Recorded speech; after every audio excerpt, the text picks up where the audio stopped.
quand j'ai lu, je suis tombé sur un rapport spécial qui avait été fait par la MONUC, la mission des Nations Unies en République démocratique du Congo, qui nous explique que en fait, Nkunda Batware, Laurent Nkunda, n'est pas congolais, il n'est pas Banyamulenge, il est rwandais. Mais je ne comprenais pas et ils ont donné beaucoup de détails que je rapporte dans le livre. Et je constate que lorsque Laurent Nkunda est parti, il a quitté le Congo, s'est retrouvé au Rwanda. Comment ça, il était Banyamulenge ou bien il est rwandais? Et je découvre également que, en fait, un rapport de renseignement des officiers de l'Union européenne dit que Laurent Nkunda n'a jamais voulu être intégré dans l'armée congolaise. Alors qu'en fait, il a été nommé par le président Joseph Kabila. Général dans l'armée congolaise. Bon, en fait, il a été nommé général, mais c'est quelqu'un qui était sergent dans l'armée rwandaise. Et donc, sergent au Rwanda, général au Congo, quoi. Oui. Et alors, je découvre d'autres documents, parce que j'ai quand même eu énormément d'informations.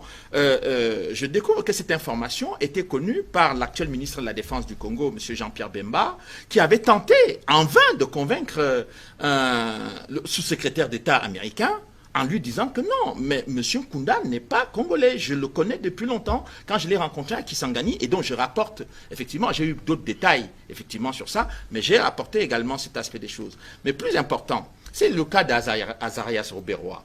Bon, voilà quelqu'un qui a été vice-président de la République démocratique du Congo, chargé de la sécurité du Congo.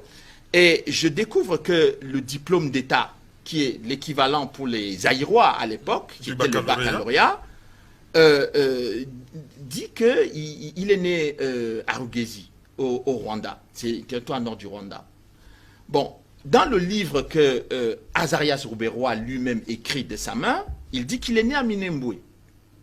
Bon, et je découvre que le certificat d'aptitude physique qui est le sien fait au Zaïre, la même année où le diplôme dit qu'il est né à Rugezi, ce certificat d'aptitude dit qu'il est né à Itombwe. Donc, c'est la première fois que je vois quelqu'un qui est né le même jour, à 3 endroits et dans 2 pays différents. Donc, il est important que les autorités congolaises demandent à M. Azarias Ruberwa là où il est né. Parce que quand vous avez quelqu'un qui est en mesure de mentir sur son lieu de naissance, on peut se poser des questions sur ce qu'il fait quand il est à la tête des institutions de la République démocratique du Congo. D'autant plus que j'ai encore eu d'autres documents le concernant. C'est le fait, par exemple, qu'au moment où Laurent Nkunda et Mutebouizi déclenchent la guerre à l'est du Congo en 2004, il est chargé de la sécurité de la République démocratique du Congo. Et à aucun moment, ces gens ne sont arrêtés. À aucun moment, ces gens ne sont ne sont poursuivis, où il n'y a pas de prise de position forte du vice-président de la République démocratique du Congo et chargé des questions de sécurité, de mettre ces gens-là en difficulté. Et c'est à la même période où vous avez le représentant spécial de l'Union européenne, M. Ado Ayelo, qui dit que eh bien, ces gens peuvent être considérés comme des criminels de guerre. Donc, vous avez des rapports de l'Union européenne qui disent que ces gens sont extrêmement dangereux pour la sécurité du Congo. Et vous avez Azarias Ruberwa, vice-président de la République démocratique du Congo, chargé des questions de sécurité, mais qui ne les arrête pas et qui ne parle même pas d'eux. Donc ça, pour moi, c'était des questions que je me posais sur l'attitude de quelqu'un qui a la responsabilité de l'État et de la sécurité des Congolais. Et plus tard, il deviendra ministre de l'Intérieur, de la décentralisation et de l'intégration africaine. Et à propos de la falsification d'identité, dans un ouvrage que vous avez coécrit avec Honoré Ngbanda, Stratégie du chaos et du mensonge, il y a un autre personnage qui avait aussi plusieurs lieux de naissance. Il s'agit de celui qui est connu sous le nom de Joseph Kabila. Oui. Vous l'aviez bien développé dans cet ouvrage-là. Oui, mais nous, tout ce qu'on a fait, on a pris tout ce qui a été écrit sur lui par ses propres biographes, hein, parce que nous, on n'a pas inventé. Ses propres biographes donnaient des dates qui étaient des endroits, des lieux de naissance qui étaient différentes. Et lui-même aussi, sa filiation posait problème. Si vous lisez même une dame qui n'est pas congolaise, Colette Brackman, qui parle de Joseph dans son livre, bah, elle dit des choses qui, voilà, qui ne collent pas, en fait. Il y a un trou dans sa biographie. Et ce n'est pas la seule personne. Moi, je crois, et vous comprenez pourquoi j'ai dit au début de mon intervention qu'il est vraiment essentiel que les autorités congolaises changent d'approche dans la question de la gestion de la crise aujourd'hui. Parce que nous avons quand même, au sein des institutions, des gens au pédigré très bizarres. Charles parle de Roubaix-Roy et tout ça, mais ils sont toujours là. Et je tiens à rappeler qu'ils ont été reçus par Félix Tshisekedi il n'y a pas longtemps.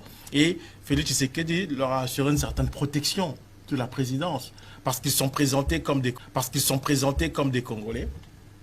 Des gens qui n'ont rien à voir avec le Rwanda, alors qu'on sait très bien que ces gens-là, moi je les appelle les Kagame Boys. Si on prend le cas de Bosco Tanganda, parce que Kunda n'est pas le seul, dans Stratégie du chaos et du mensonge, nous expliquons comment Bosco Tanganda va se retrouver à la CP, nous donnons des détails sur ça. Bosco Tanganda lui aussi été dans l'armée rwandaise avant de se retrouver général dans l'armée congolaise. Grâce à qui grâce ou à cause de qui? De Joseph Kabila en partie. Il a joué, sa partition a toujours été très étrange dans l'infiltration des institutions civiles et militaires congolaises.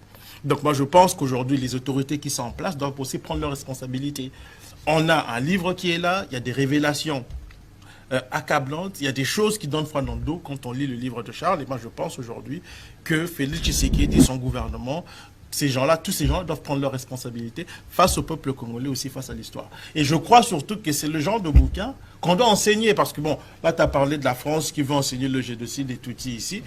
Ben, voilà un livre qu'on peut enseigner aux jeunes Congolais. Parce que ça, c'est un travail que nous ne faisons pas chez nous. Les Congolais ne connaissent pas bien l'histoire de leur pays. Aujourd'hui, nous avons des gens qui se présentent comme des experts du Congo, mais qui comprennent à peine les subtilités des enjeux géopolitiques auxquels le Congo est confronté aujourd'hui. Je ne veux pas citer des noms, mais on peut les reconnaître très facilement. On a un bouquin, et moi j'invite les autorités à acheter ce livre massivement et à partager aux Congolais, à commencer par les responsables politiques, nos parlementaires, parce qu'ils ont une responsabilité dans tout ça. On peut parler du livre, mais oui, Charles a fait sa part. Et ce n'est pas la première fois, c'est depuis 2002 que Charles écrit sur le Congo. Je rappelle, ton premier livre, là où tu parlais de la guerre de diamants de Kagame, c'était en 2002. Et ça lui a valu un procès, une poursuite, ici en France, du gouvernement rwandais de Kagame lui-même. Maintenant, il est temps, moi je pense, que les Congolais fassent leur part, prennent leurs responsabilités, notamment les autorités congolaises. Nous avons notre part de responsabilité en tant que Congolais. Il y a un livre qui est là sur le marché. Moi, je pense qu'il faut que les autorités investissent aussi dans ce sens-là et qu'elles changent leur approche de la question de la gestion de la crise actuelle. Parce qu'on ne peut pas comprendre cette crise si on ne lit pas ce livre. Patrick a totalement raison. Moi, j'ai été encouragé en entendant dernièrement le président Tshisekedi dire que bon, il faut arrêter de discuter avec le M23, c'est-à-dire que des gens qui massacrent les Congolais. Je pense que cette position est une position politique courageuse. Il faut encourager à aller dans ce sens-là, parce que vous ne pouvez pas voir des gens qui vous disent qu'ils sont Congolais, mais qui massacrent les Congolais, qui ne leur ont absolument rien fait. Et que pendant un bon bout de temps, on a demandé aux Congolais de signer des accords. Aucun des accords qui a été signé pendant de très nombreuses années n'a été respecté. Et vous avez encore récemment la force, la force est-africaine qui vient là. Et vous avez dans le dispositif de la force est-africaine, bon, des pays qui sont impliqués ou qui sont à l'origine de la déstabilisation du Congo qui viennent participer à ça. Donc je pense qu'en fait, il faut que les Congolais cessent de se faire